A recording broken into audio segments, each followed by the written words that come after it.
జీవనాధారాలకు ఇబ్బంది కలిగిన, సగటు మనిషి ఆస్తిపాస్తులకు ఇబ్బంది కలిగిన, దేశ సమగ్రతకి భంగం కలిగించిన, సామాజిక భద్రతకి భంగం కలిగించిన ఈ ప్రభుత్వం చాలా గట్టి నిర్ణయాలు తీసుకుంటుంది. అధికార ఎస్పీలకు కానీ కలెక్టర్లకు కానీ చాలా స్పష్టంగా చెప్పాం మన కలెక్టర్ సదస్సులో. అన్కాంప్రమైజింగ్ యాటిట్యూడ్ తోటి, రాజీ లేని ధోరణితోటి లా అండ్ ఆర్డర్ని ముందుకు తీసుకెళ్లాలని.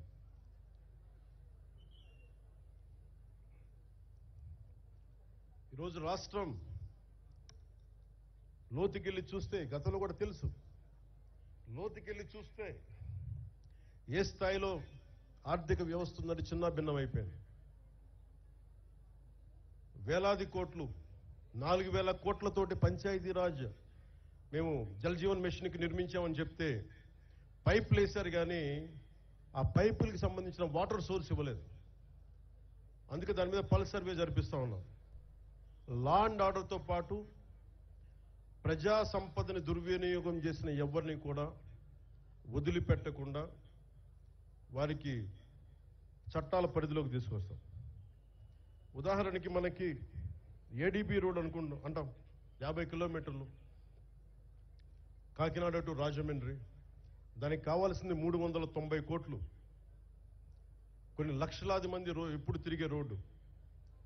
అలాంటి రోడ్ని దృష్టి వదిలేసి, అలాంటి ఇన్ఫ్రాస్ట్రక్చర్ ఫెసిలిటీస్ వదిలేసి గత ప్రభుత్వం 640 కోట్ల పైచిలుకుతోటి అక్కడ ఋషికొండలో ప్యాలెస్ నిర్మించుకున్నారు.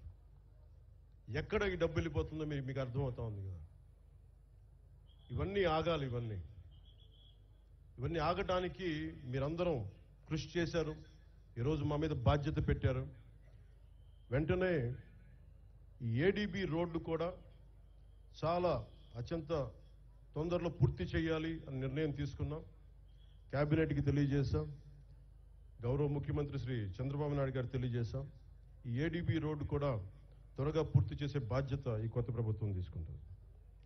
మన కర్ణాటకకి వెళ్తే రెడ్ శాండర్స్, మన ఎర్రచందనం దొంగలు మన అడవుల్లో కొట్టేసి, శేషాచలం అడవుల్లో కొట్టేసి కర్ణాటకలో తరలిస్తూ ఉంటే కర్ణాటకలో పట్టుకున్నారు.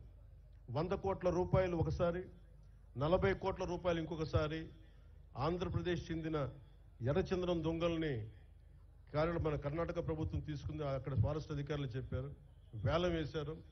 ఆ డబ్బు కర్ణాటక ప్రభుత్వానికి వెళ్ళిపోయింది.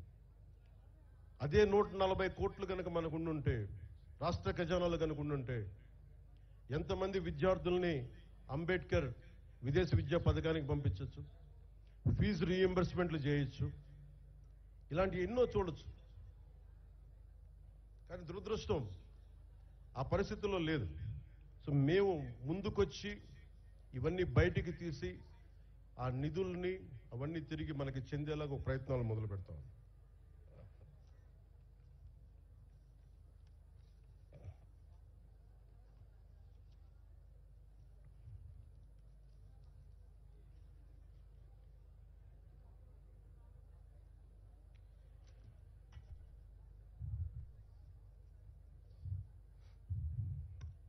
మా మీద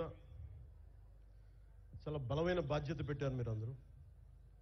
ఆ బాధ్యతని చాలా జాగ్రత్తగా, బరువు బాధ్యతలతోటి ముందుకు తీసుకెళ్తాం.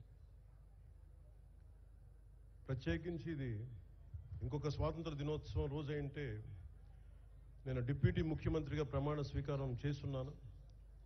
నాకు కొన్ని పరిధిలోనే మాట్లాడాల్సిన అవసరం ఉంది. ఒక్కటైతే మీకు మాటిస్తున్నాను, ఈ ఎన్డీఏ ప్రభుత్వం, తెలుగుదేశం, భారతీయ జనతా పార్టీ, జనసేన ఎన్డీఏ ప్రభుత్వం స్వాతంత్ర సమగ్రతకి స్ఫూర్తిని నింపేలాగే అభివృద్ధి ఉంటుంది. భావితరాల కోసం మేము అండగా నిలబడతాం. ఒక దేశపు సంపద నదులు కాదు, అరణ్యాలు కాదు, ఖనిజాలు కాదు, కళ్ళ ఖనిజాలతో చేసిన యువత, ఆ యువత కోసం పెద్ద ఎత్తున మన బాధ్యతతోటి పెద్ద ఎత్తున కార్యక్రమాలు చేపడతాం. ముఖ్యంగా విభజన సమయంలో ఈస్ట్ బెంగాల్ డివిజన్ 1910లో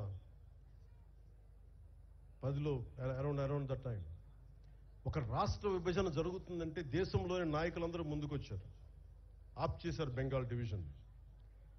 అదే ఒక దేశం భారతదేశం పాకిస్తాన్గా విడిపోతుంటే నాయకులందరూ కామ్గా అయిపోయారని సర్దార్ వల్లభాయ్ పటేల్ గారిని అడిగితే వల్లభాయ్ పటేల్ గారు ఒకటే చెప్పారు, మేము పెద్దవాళ్ళం అయిపోయాం, అలసిపోయాం, శక్తి లేక పోరాట శక్తి లేక కామ్ అయిపోవాల్సి వచ్చింది అనేది అది ఆయన చెప్పింది. సో వచ్చే తరాన్ని సిద్ధం చేయడం చాలా చాలా అవసరం. మొన్న ఇస్రోకి వెళ్ళి షార్ సెంటర్కి వెళ్తే కూడా అక్కడ శాస్త్రవేత్తలు చెప్తా ఉన్నారు, వచ్చే 10 సంవత్సరాల కోసం లీడర్షిప్ని తయారు చేయడం కూడా ఇస్రో సాంప్రదాయంలో ఒక భాగం అని. దురదృష్టం వచ్చే తరం 2047కి కొత్త నాయకులు తయారు చేయడం కూడా చాలా అవసరం ఉంది. జిల్లా స్థాయిలో పంచాయతీ స్థాయిల నుంచి రాష్ట్ర స్థాయి దేశ స్థాయిలో కొత్త తరం నాయకులకి తయారు చేయాల్సిన బాధ్యత అందరూ తీసుకోవాలి. దాంతోపాటు మేము కూడా ఆ బాధ్యతను తీసుకుంటామని తెలియజేసుకుంటూ, భవిష్యత్తు యువతరానిదే.